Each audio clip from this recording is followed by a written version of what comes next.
So my dear students, welcome to another video of Learning English. তো আজ আমরা দেখব এমন কতগুলি ইম্পর্টেন্ট আর্টিকেল প্রিপোজিশন যেগুলি পরীক্ষাতে প্রায়ই দিয়ে থাকে কিন্তু তোমরা সঠিকভাবে না বোঝার জন্য কিন্তু ভুল করে ফেলো। তো ভিডিওটা স্কিপ না করে প্রত্যেকটা নিয়ম ভালোভাবে দেখে বুঝে নাও, কারণ এরপর থেকে এই ধরনের আর্টিকেল প্রিপোজিশন কিন্তু তোমাদের কাছে একেবারে জল হয়ে যাবে। তো চলো দেখা যাক অ্যান্সারগুলি এবং বুঝে নেওয়া যাক যে সেগুলি কেন সেখানে বসছে। তো প্রথমে আমরা নিয়েছি কতকগুলি আর্টিকেল, ঠিক আছে। আর্টিকেল কোনগুলো? আর্টিকেল জানো এ অ্যান্ড দি, ঠিক আছে। এবার কোথায় কোনটা আমাদেরকে বসাতে হবে সেটা আমি এক্সাম্পলগুলি তোমাদের অ্যান্সার করে দেওয়ার মাঝে মাঝে তোমাদেরকে বুঝিয়ে দেবো। তো প্রথমে দেখো লেখা আছে we have seen dash Taj Mahal, মানে আমরা তাজমহল দেখেছি। এবারে তাজমহল দেখো পৃথিবীতে কটা আছে? একটা আছে। তো যে জিনিস পৃথিবীতে একটা থাকে বা যে জিনিসের উল্লেখ আগে একবার করা হয়ে গিয়ে থাকে সে সমস্ত ক্ষেত্রে কিন্তু আমাদেরকে দি বসাতে হয়। তো আমাদেরকে এখানে লিখতে হবে দি তাজমহল, কারণ আরও একটা নিয়ম আছে, তোমরা একটু জেনে রাখো যে টি টা খানাখানি দি নিয়ে টানাটানি, মানে যেখানে আমাদের টি টা খানাখানি এইগুলো থাকবে তখন কিন্তু আমাদের দি ব্যবহার করতে হবে। যেমন তাজমহল টি একটা আছে, সেই ক্ষেত্রে আমাদের কিন্তু দি ব্যবহার করছে, আর পৃথিবীতে একটা আছে সেই জন্যে। এরপরে আছে dash Gita is a holy book, Gita হয় একটা পবিত্র গ্রন্থ। তো গীতা পৃথিবীতে কটা আছে? না একটাই আছে। একটা বলতে একটা বই না, কিন্তু ধর্মগ্রন্থের দিক থেকে কিন্তু একটাই আছে। অন্য ধর্মগ্রন্থ অন্য ধর্মের জন্য আছে, তো প্রত্যেকের আগে কিন্তু সেখানেও দি বসে, ঠিক আছে। এখানেও কিন্তু আমাদের দি বসবে। আর আরও একটা আমি ট্রিক বলে দিই, যখন দেখবে ওয়ার্ডটা ক্যাপিটাল আছে প্রথম ওয়ার্ডটা, তখন কিন্তু তার আগে সাধারণত দি বসে, কিন্তু তোমাদের ভুল করানোর জন্যে, কনফিউজ করানোর জন্যে কিন্তু অনেক সময় এই প্রথম ওয়ার্ডটাও স্মল দিয়ে দেয়। তো সেক্ষেত্রে কনফিউজ না হয়ে তোমরা সঠিকটা লিখবে। এরপরে দেখো give me dash 1 rupee coin. তো তোমরা এখানে দেখবে যে ও আছে মানে এখানে ভাওয়েল আছে, তো সঙ্গে সঙ্গে অ্যান বসাবে, আর তখনই কিন্তু ভুল হয়ে যাবে। আমাদেরকে শুধুমাত্র এ ই আই ও ইউ দেখলেই চলে না, এখানে কিন্তু আমাদের কতগুলি ব্যতিক্রমও জানতে হয়। তো তোমাদের ব্যতিক্রম নিয়ম যদি তোমরা না শিখতে চাও, না মনে রাখতে চাও, তার সহজ সরল একটা নিয়ম হলো তোমাদের উচ্চারণ মনে রাখা। দেখো 4টে উচ্চারণ আমি তোমাদেরকে বলে দিচ্ছি, অ আ হস্যই আর এ। এই 4টে উচ্চারণ যেখানে আসবে তাদের ক্ষেত্রে অ্যান বসাবো, বাদ বাকির ক্ষেত্রে বসাবো না। তো দেখো ওয়ার উচ্চারণ কিন্তু এখানে অ আ হস্যই বা এর মতো হচ্ছে না, তো সিম্পলি আমরা এখানে কি বসিয়ে দেবো? না এখানে আমরা বসাবো এ। এবারে তুমি অন্যরকমভাবেও মুখস্থ রাখতে পারো যে ও এর উচ্চারণ যখন ওয়া হয় তখন এ বসে, ঠিক আছে। ওটা চিরাচরিত নিয়ম, ও নিয়মে আমি যাচ্ছি না, আমি তোমাদেরকে সহজ নিয়ম বলে দিচ্ছি। 4টে উচ্চারণ অ আ হস্যই আর এ, এই 4টে উচ্চারণ যে ওয়ার্ডের শুরুতে হবে তাদের আগে অ্যান বসাবো, নইলে বসাবো না। এখানে যেমন ও থাকা সত্ত্বেও কিন্তু এখানে ওয়া উচ্চারণ হলো, তাই সেই জন্য আমরা এখানে এ বসালাম। এরপরে he is dash honourable man. তো অনারেবলে দেখো কি উচ্চারণ হচ্ছে? অ উচ্চারণ হচ্ছে। যে 4টে উচ্চারণ আমি বলে দিয়েছি তার মধ্যে থেকেই কিন্তু হচ্ছে, তো সেই জন্যে আমরা অনারেবলের আগে এখানে কিন্তু অ্যান বসাবো। আর কি কি উচ্চারণ আমি তোমাদেরকে এখানে একটু লিখে দিচ্ছি বোঝার জন্যে। অ আ হস্যই এবং এ, ঠিক আছে। ই এর উচ্চারণ কিন্তু হস্যই এর উচ্চারণ, কখনো ইউ এর উচ্চারণ ভাববে না, ঠিক আছে, ই এর উচ্চারণ ভাববে। তো এই উচ্চারণগুলো জানলে কিন্তু তোমরা article preposition A and the সঠিকভাবে লিখতে পারবে, আর ভুল হবে না। এরপরে দেখো he ran into dash room. তো যখন এরকম রুম থাকে তার আগে কিন্তু আমাদেরকে চোখ বন্ধ করে দি লিখে দিতে হয়, দি অ্যান্সার হয় রুমের আগে। শ্রীলঙ্কা ইজ ড্যাশ আইল্যান্ড, এটার কিন্তু উচ্চারণ ইসল্যান্ড হয় না, তোমরা অনেক সময় ভুল করে এটাকে ইসল্যান্ড বলো, এটার মানে হচ্ছে দ্বীপ। শ্রীলঙ্কা হয় একটা দ্বীপ। তো প্রথমে কি আছে? আই আছে, এবং উচ্চারণটাও দেখো এখানে আয়ের মতো, তো সেই জন্যে কিন্তু এখানে অ্যান বসবে একদম, আর এটাই কিন্তু অ্যান্সার হবে an island. Euro is dash unit of currency. আবার দেখো ইউ উচ্চারণ হচ্ছে, এখানে কিন্তু হস্য এর মতো উচ্চারণ হচ্ছে না, হচ্ছে হস্যই হস্য ইউ এর মতো, তো সেই জন্য এখানে এ ইউনিট অফ কারেন্সি। খুব ভালো করে বুঝবে যাতে এর পরের থেকে এই ধরনের আর্টিকেল বা প্রিপোজিশন, যেটা আমি পরে তোমাদের দেখাচ্ছি, যেন আর ভুল না হয়। এরপরে দেখো লেখা আছে ড্যাশ ফ্রেঞ্চ ফট, এটা ফট হবে, ফট ব্রেভলি। তাহলে কারা সাহসিকতার সঙ্গে লড়লো? না ফ্রেঞ্চরা, ফরাসিরা। এবারে দেখো ফরাসি একটা জাতি, তো কোনো জাতি বোঝালে কিন্তু তার আগে আমাদেরকে দি ব্যবহার করতে হয়, যেমন দি ফ্রেঞ্চ অথবা দি ব্রিটিশ, এইরকম। আরও একটা জিনিস তোমরা লক্ষ্য করো, যে ট্রিকটা তোমাদের বলে দিয়েছিলাম, যে এফ কিন্তু এখানে ক্যাপিটাল আছে, সেই জন্য আমাদের এখানে দি বসাতে হচ্ছে। Next iron is dash useful metal. আবার দেখো ইউ এর উচ্চারণ ইউ হচ্ছে, তো সেক্ষেত্রে কিন্তু আমাদের এ বসাতে হবে। এরপরে আছে Ram got dash best prize. তো বেস্ট মানে কি সবার থেকে সেরা, আর বলেছি যেটা পৃথিবীর মধ্যে একটা বা সবার মধ্যে থেকে একটা বোঝাবে, অনেকের মধ্যে থেকে, তখন কিন্তু আমাদেরকে চোখ বন্ধ করে এখানে দি বসে দিতে হবে। অবশ্যই তোমরা চোখ খুলেই লিখবে, আমি তোমাদেরকে বোঝানোর জন্য বলছি যে চোখ তোমরা বন্ধ করে লিখবে, ঠিক আছে? তো ভালো করে দেখে লিখো, আবার যে কোনো জায়গায় লিখে দিও না। এরপরে আছে হি ইজ ড্যাশ হারি, হি ইজ ইন ড্যাশ হারি। তো এখানে কিন্তু এ বসে, হি ইজ ইন এ হারি, মানে সে অত্যন্ত তাড়াহুড়োর মধ্যে আছে। নেক্সট আছে my father is dash M A in English. আর এই ধরনের ব্যতিক্রমী নিয়ম যেগুলো কিন্তু তোমরা কনফিউজ হয়ে যাও, যেগুলোতে তোমরা ভুল করো, সেগুলোই কিন্তু পরীক্ষাতে দেবে।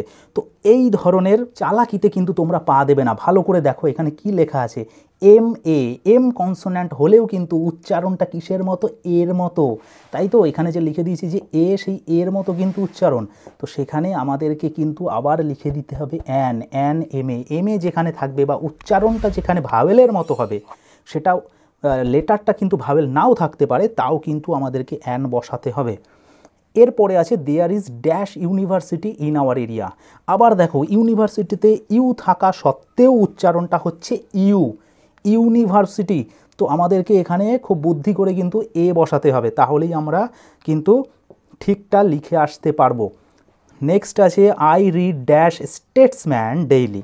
এবারে তোমরা বলবে স্টেটসম্যান জিনিসটা কি? দেখো স্টেটসম্যান কিন্তু একটা নিউজ পেপার, আমরা যেমন আনন্দবাজার পত্রিকা বা বর্তমান পত্রিকা, বাংলা পত্রিকা দেখে থাকি, এটাও কিন্তু একটা ইংলিশ পত্রিকা, একটা ইংলিশ নিউজ পেপার। তো তার আগে কিন্তু আমাদেরকে দি বসাতে হয়, দি স্টেটসম্যান। আরও একটা জিনিস খেয়াল করলে বুঝতে পারবে, এসটা কিন্তু এখানে ক্যাপিটাল আছে, আশা করি তোমরা এখানে বুঝতে পারছো দেখে যে এসটা কিন্তু ক্যাপিটাল আছে, তো দি বসে। 15-এর দাগ দেখো, dash lady is my mother. তাহলে এখানে কি লিখবো, এ লিখবো না দি লিখবো? দেখো আমি তো বলতে পারি না যে একটা মহিলা আমার মা, আমি বলতে পারি যে মহিলাটি আমার মা। আর আমি তোমাদের একটু আগে কি বললাম, যে টি টা খানাখানি, দি নিয়ে টানাটানি। তো এখানে মহিলাটি, ঠিক আছে, ওই লেডিটি আমার মা, তাহলে এখানে আমরা কি লিখবো, দি। আরও একটা জিনিস খেয়াল করবে, যখন আর্টিকেল প্রিপোজিশনগুলো মাঝখানে লিখছো তখন সেখানে স্মল লেটার দিয়ে শুরু করবে, যখন প্রথমে লিখছো তখন কিন্তু অবশ্যই সেটা ক্যাপিটাল লেটার দিয়ে শুরু করবে। এটাও কিন্তু একটা ছোট্ট মিস্টেক তোমরা পরীক্ষাতে করে ফেলো, ঠিক আছে? নেক্সট আছে দেখো, Rabindranath Tagore was dash great poet. তাহলে রবীন্দ্রনাথ ঠাকুর ছিলেন একজন মহান কবি। তো একজন ইংরেজি তো এও হতে পারে, অ্যানও হতে পারে, কোনটা বসাবো? জি আছে, কনসোন্যান্ট আছে, কোনো রকম ব্যতিক্রমী কিছু নেই, এখানে কিন্তু আমাদেরকে চট করে একদম এ বসিয়ে দিতে হবে। নেক্সট আছে দেখো 17-এর দাগ, শি ইজ ড্যাশ LLB। ঠিক আছে, এটা কিন্তু একটা লয়ার হওয়ার একটা ডিগ্রি, যেমন MBBS ডিগ্রি হয় ডাক্তারদের, এখানে কিন্তু লয়ারদের ডিগ্রি হলো LLB। এটা বোঝার অত দরকার নেই তোমাদের, তোমাদের শুধু বুঝতে হবে প্রথমে এলে কী লেখা আছে, এল লেখা আছে, উচ্চারণ করো LLB। ঠিক আছে, লিলিবি তো উচ্চারণ হচ্ছে না, হচ্ছে LLB। তো প্রথমে এ উচ্চারণ হচ্ছে, একেবারে অ্যান বসিয়ে দিতে হবে আর ঠিক হয়ে যাবে, কারোর কাটার ক্ষমতা নেই। ঠিক আছে, এইভাবে লিখলে। আর যদি এখানে তোমরা কনফিউজ হয়ে গিয়ে যদি এল দেখে, কনসোন্যান্ট ওয়ার্ড দেখে যদি এ বসিয়ে দাও, কিন্তু টিচার একটা সুযোগ পেয়ে যাবে কুচ করে এটা কেটে দেওয়ার। তো এরপরে আছে হি ইজ ড্যাশ BA, এটাও একটা ডিগ্রি, ব্যাচেলার অফ আর্টস। তো এখানে আমরা কি বসাবো? তো এখানে দেখো লেখা আছে BA, আর বি এর উচ্চারণ বি এর মতোই, এখানে কোনো ভাওয়েল উচ্চারণ নেই, তো এখানে কিন্তু আমরা এ বসিয়ে দেব। আর দেখো বিএ তো কেউ একা করে না, মানে বিএ বলতে আমি বলছি বিএ ডিগ্রিটার কথা, সেটা তো কেউ একা করে না, বিভিন্ন লোক বিএ ডিগ্রি করতে পারে, ব্যাচেলার অফ আর্টসের ডিগ্রি নিতে পারে, সেই জন্য কিন্তু দি বসে না, সেই জন্য এখানে এ বসে। নেক্সট আছে মাউন্ট এভারেস্ট, এমটি না কিন্তু মাউন্ট বলা হয় এটাকে, শর্ট ফর্মে লেখা হয় Everest is dash highest peak. হয় পৃথিবীর সবচেয়ে কিন্তু উঁচু শৃঙ্গ জানো যে মাউন্ট এভারেস্ট, তাহলে এখানে কি বসাবো? তাহলে কিন্তু এখানে দি বসাবো, যেহেতু পৃথিবীর মধ্যে সব থেকে উঁচু। আর আরও একটা জিনিস, তোমরা যখন কোনো ওয়ার্ডের এরকম ইএসটি দেখবে, ঠিক আছে, যেমন বেস্টে ছিল, হাইয়েস্ট থাকতে পারে, টলেস্ট থাকতে পারে, শর্টেস্ট থাকতে পারে, অথবা মোস্ট কথাটা থাকবে, মোস্ট বিউটিফুল, মোস্ট ইন্টেলিজেন্ট, এই রকম সুপারলেটিভ ডিগ্রি থাকলে তোমাদের কিন্তু এখানে দি বসাতে হয়, তো এখানে দি বসবে। এরপরে আছে দেখো, Kalidas is dash Shakespeare of India, খুব ইম্পর্ট্যান্ট এটা, আর একদম ব্যতিক্রমী একটা নিয়ম। ঠিক আছে, তো তোমরা কিন্তু ভুল করবে না, কালিদাস ইজ ড্যাশ শেক্সপিয়ার। এবার শেক্সপিয়ার একটা নাম, তোমরা জানো নামের আগে কিন্তু কোনো আর্টিকেল বসে না, কিন্তু এখানে বসবে কেন? কারণ না কালিদাসকে বলা হচ্ছে যে ভারতের শেক্সপিয়ার, তো শেক্সপিয়ারের সঙ্গে কালিদাসকে তুলনা করা হচ্ছে, তো তখন কিন্তু আমরা এখানে লিখে দেব দি। আমরা যদি বলি Kolkata is the London of India, তখনও কিন্তু এই যে দি বসে, আমরা দি ব্যবহার করব যখন তুলনা করছি কারুর সঙ্গে। ঠিক আছে, এই 20টা কিন্তু তোমাদের আমি আর্টিকেলের উপর থেকে বুঝিয়ে দিলাম যে কখন কোন ব্যতিক্রমী নিয়মের ক্ষেত্রে কোন আর্টিকেলটা বসে। আর এবারে আমি তোমাদেরকে দেখাবো যে কিছু প্রিপোজিশন নিয়ম, যেটা অলরেডি তোমরা হয়তো কিছু কিছু জানো আর হয়তো কিছু কিছু না বোঝার কারণে ভুল করে আসো। ঠিক আছে, প্রিপোজিশন কোনগুলো জানো তোমরা হয়তো, যে ইন, অন, বিটুইন, অ্যামং, এগুলো। আর যদি একেবারে না জেনে থাকো তো বলবো উপরে কিন্তু একটা লিঙ্ক আসছে বা আই বাটনে লিঙ্ক আসছে অথবা ডেসক্রিপশানে, দু জায়গাতে কিন্তু প্রিপোজিশনের নিয়ম এবং আর্টিকেলের নিয়ম কিন্তু তোমরা পেয়ে যাবে। তো এই ভিডিওটা দেখার পর সেটাও কিন্তু তোমরা অবশ্যই দেখতে পারো ওখান থেকে গিয়ে। তো চলো এবারে দেখি কিছু প্রিপোজিশনের নিয়ম। দেখো প্রথমে লেখা আছে মিট মি ড্যাশ 5 PM। এবারে আমরা উত্তরও লিখবো, সঙ্গে বুঝবো যে কেন সেখানে সেইটা বসছে, বললাম সেটাও আগে। তো দেখো 5 PM যখন এরকম নির্দিষ্ট কোনো ঘড়ির সময় দিয়ে দেবে, সেক্ষেত্রে কিন্তু আমাদেরকে বসাতে হবে অ্যাট প্রিপোজিশন। মনে থাকবে যখনই কোনো টাইম বলে দেবে তখন কিন্তু আমাদেরকে অ্যাট বসাতে হবে। এরপরে লেখা আছে the sun is dash my head, মানে সূর্য কোথায় আছে? আমার মাথার উপরে। এবার অনেক উপরে বোঝাতে আমরা বসাই এখানে অ্যাবোভ, ABOVE। এখানে অনেক সময় ওভার লেখা যায়, কিন্তু ওভার বোঝায় কখন? যখন কিছুটা নিচে থাকে, কিন্তু সূর্য কিন্তু অনেক উপরে থাকে আমাদের মাথার, সেই জন্য এখানে আমরা অ্যাবভ ব্যবহার করব। নেক্সট আছে কাম ড্যাশ স্কুল রেগুলারলি, প্রত্যেক দিন স্কুলে আসো। তাহলে কোথায় আসো? না স্কুলে আসো, স্কুলের প্রতি আসো, আর প্রতি বোঝালে টু বসে, তো কাম টু, টু স্কুল মানে স্কুলে তে আসো, আর তে বোঝালেও কিন্তু টু বসে।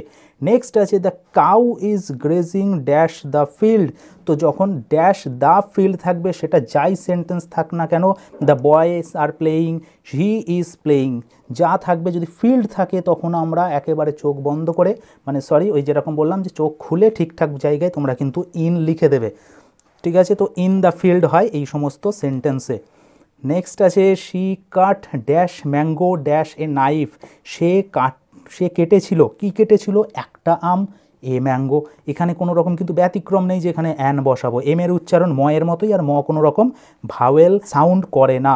তো এখানে ম্যাঙ্গোর আগে এ বসলো, আর কি দিয়ে? না একটা ছুরি দিয়ে। যখন কোনো কিছু দিয়ে বোঝায় তখন দুটো জিনিস বসতে পারে, এক বাই অথবা উইথ। এবার বাই কখন বসে? যখন কোনো কাজ কোনো ব্যক্তির দ্বারা করা হয়, আর যখন কোনো বস্তুর দ্বারা কোনো কাজ করা হয় তখন সেখানে লিখতে হয় উইথ। তো এখানে বসবে যে উইথ এ নাইফ, একটা ছুরি দিয়ে। নেক্সট আছে I am walking dash the station, মানে আমি স্টেশনের উপরে হাঁটছি, স্টেশনের উপরে দাঁড়িয়ে তার উপরে হাঁটছি। তো কোনো জিনিসের ওপরে কোনো জিনিস যখন লেগে থাকে, মানে আমরা যখন স্টেশনের ওপর দিয়ে হাঁটবো আমাদের পা নিশ্চয়ই স্টেশনে লেগে থাকবে, তো সেক্ষেত্রে আমরা এখানে ব্যবহার করব অন প্রিপোজিশন।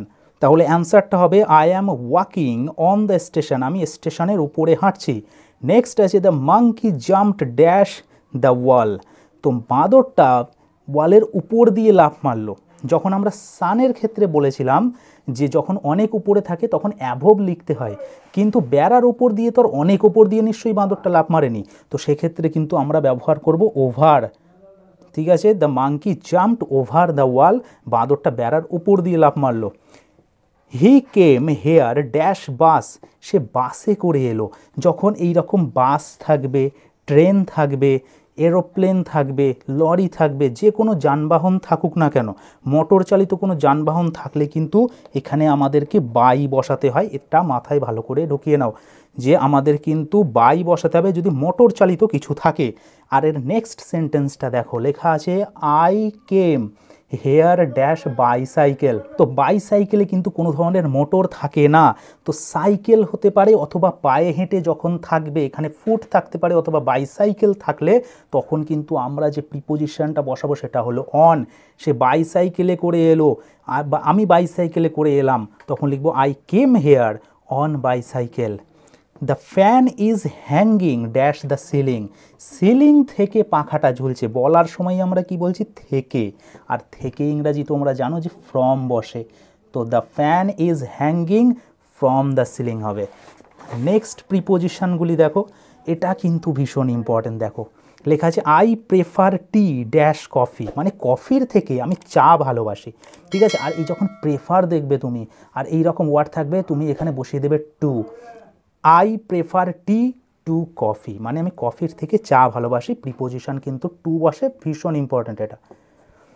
নেক্সট আছে we take pride dash our country, আমাদের কান্ট্রি বা দেশকে নিয়ে আমরা গর্ববোধ করি। তো প্রাইড থাকলে বসাতে হয় in, we take pride in our country. আর এখানেই আরও একটা আমি অ্যাডিশান করে দিই, তোমাদের বলে দেই, যখন প্রাউড থাকবে, ঠিক আছে লিখেও দিচ্ছি আমি, যখন প্রাউড থাকবে তখন কিন্তু তারপর প্রিপোজিশন সবসময় অফ বসে। তো প্রাউড থাকলে অফ বসবে, আর প্রাইড যদি থাকে তখন কিন্তু ইন বসবে। এরপরে আছে the child has drawn the picture dash dash you. এখানে দেখো দুটো ড্যাশ দিয়েছি, মানে আমাদের দুটো প্রিপোজিশন বা আর্টিকেল প্রিপোজিশন বসাতে হতে পারে। এবার কী বসাবো প্রশ্ন আসে, দেখো ছেলেটা এঁকেছে দ্য পিকচার ছবি, কিসের ইউ। এবার ইউ মানে কি বলো তো, ইউ মানে হলো র্যামের কিন্তু ফ্যামিনাইন ফর্ম, মানে ভেড়ি, মানে ভেড়ার স্ত্রীলিঙ্গ। তো এখানে লিখবো পিকচার অফ, অফ মানে বোঝায় র, কিসের, ভেড়ার, অফ। এবারে এ বসাবো না অ্যান বসাবো বলো তো, এখানে এই দেখে তোমাদের মনে হতে পারে যে আমি টুক করে এখানে অ্যান বসিয়ে দিই, ভুল হয়ে যাবে কিন্তু, কারণ এর উচ্চারণটা কিন্তু ইউ, হস্যই হস্যইয়ের মতো। তাহলে এখানে আমাদেরকে কিন্তু এ বসাতে হবে, বুঝতে পারলে? তাহলে অ্যান্সার হবে the child has drawn the picture of a U. ঠিক আছে, the girl is fond dash reading, কী হবে এটা, ফন্ড থাকলেও কিন্তু সেই সেন্টেন্সটা ইম্পর্ট্যান্ট হয়ে যায়, কারণ ফন্ডের পরে আমাদেরকে একটা অ্যাপ্রোপ্রিয়েট প্রিপোজিশান বসাতে হয়। হয়তো জানো না অ্যাপ্রোপ্রিয়েট প্রিপোজিশান কি, সেই সমস্ত প্রিপোজিশান যেগুলো কিন্তু সাধারণ নিয়ম ফলো করে না, এদের একটা ফিক্সড প্রিপোজিশান আছে যেগুলো ওরা সবসময় ওদের পরে ওটাকেই বসাতে পছন্দ করে। যেমন কিন্তু এখানে ছিল যে প্রেফারের পরে টু বসাতে হয় সব সময়, তো এখানেও ফন্ডের পরে অফ বসাতে হয়, সব সময় কিন্তু অফ বসে ফন্ডের পরে। তো এই ধরনের অ্যাপ্রোপ্রিয়েট প্রিপোজিশনগুলো মুখস্থ করতে হয়, একদম মনে রাখতে হয় যে ফন্ড আছে মানে আমি অফই বসাবো। তো the girl is fond of reading, মেয়েটা পড়তে পছন্দ করে, ফন্ড অফ মানে কোনো কিছু পছন্দ করা। The boy is fond of ice cream, say ice cream পছন্দ করে ছেলেটা। ঠিক আছে, নেক্সট আছে my brother is suffering dash fever dash last Sunday, আমার ভাই ভুগছে, কিসে ভুগছে, জ্বরে। এখানেও যদি সাফারিং থাকে তোমাদের লিখতে হবে ফ্রম, সাফারিং ফ্রম, কিসে ভুগছে, জ্বরে ভুগছে। আর লেখা আছে ড্যাশ লাস্ট সানডে, এইরকম নির্দিষ্ট একটা সময় বলে দেবে যে এই সময় থেকে কোনো একটা কাজ কিন্তু ঘটছে, কোনো একটা কাজ চলছে, তখন আমাদেরকে যে প্রিপোজিশনটা লিখতে হয় সেটা হলো সিন্স। ঠিক আছে, সেটার বানানটাও দেখে নেবে, SINCE, সিন্স বসাতে হয়। পর the cat is lying dash the table, বিড়ালটা শুয়ে আছে। এবার তুমি টেবিলের কোন জায়গায় শোয়াতে চাচ্ছ তোমার উপরে নির্ভর করছে এই প্রিপোজিশনটা। সাধারণত বিড়াল কিন্তু টেবিলের উপরে তো আর ঘুমায় না, তাহলে আমরা লিখতাম লাইং অন দ্য টেবিল, ঠিক হতো, ভুল হতো না। কিন্তু সাধারণত কি হয়, টেবিলের নিচেই কিন্তু বিড়ালকে দেখতে পাওয়া যায়।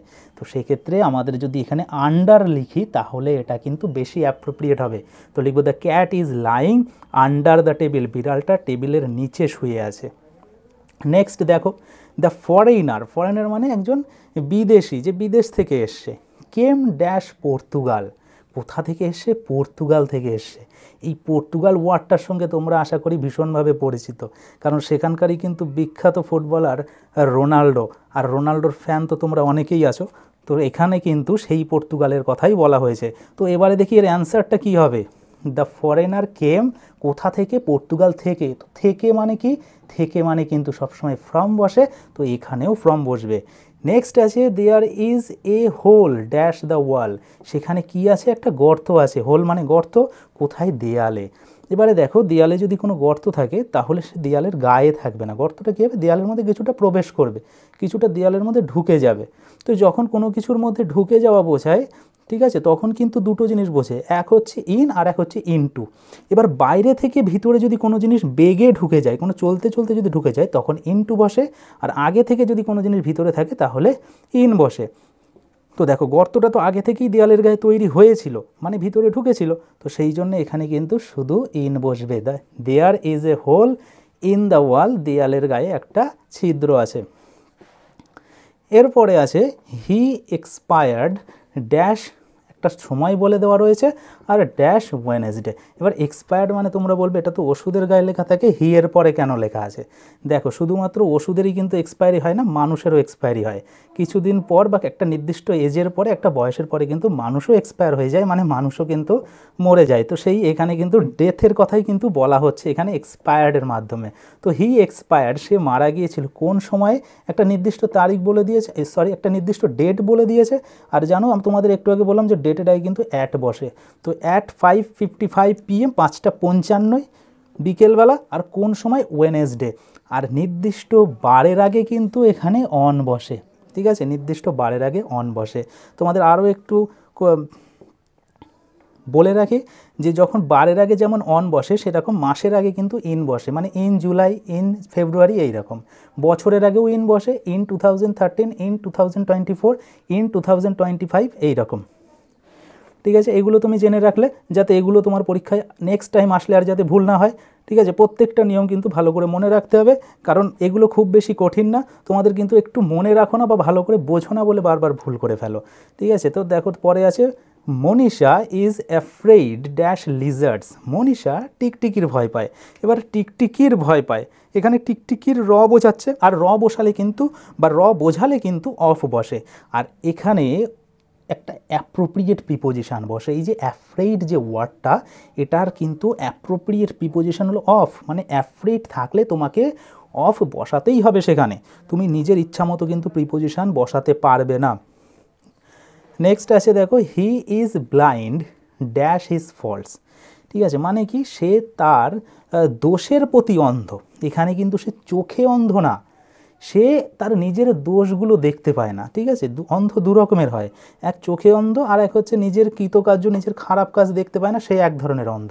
তো যখন আমরা চোখে অন্ধ বোঝাবো, মানে সে সত্যিই দেখতে পায় না, তখন কিন্তু ব্লাইন্ডের পরে ইন বসাতে পারো বা অফ বসাতে পারো। যেমন লিখতে পারি হি ইজ ব্লাইন্ড অফ আইস বা he is blind in his eyes.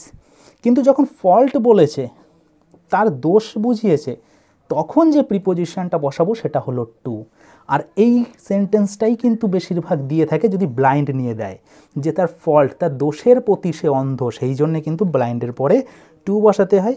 আর তোমার ব্যতিক্রমী নিয়ম যে দুটো, কখন ইন, অফ বা টু বসে সেটাও আমি তোমাদের সঙ্গে বলে দিলাম, একটু মাথায় রাখবে শুধু এইগুলো। নেক্সট আছে the man is very kind dash me.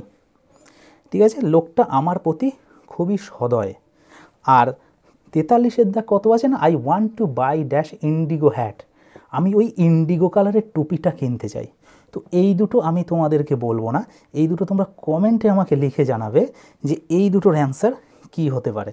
তো আজ আমি তোমাদেরকে 40টারও বেশি কিন্তু আর্টিকেল প্রিপোজিশন দেখিয়ে দিলাম, এবং সেই সঙ্গে কখন কোনটা কোন জায়গায় কিভাবে ব্যবহার করতে হয় সেটাও কিন্তু আমি ডিটেলসে তোমাদেরকে বুঝিয়ে দিলাম। তো তোমরা যদি এই ধরনের আর্টিকেল প্রিপোজিশনের ভিডিও আরও পেতে চাও তাহলে আমাকে কমেন্ট করো, আমি তাহলে এই ধরনের ক্লাস কিন্তু তোমাদের ভবিষ্যতে আরও কন্টিনিউ করব।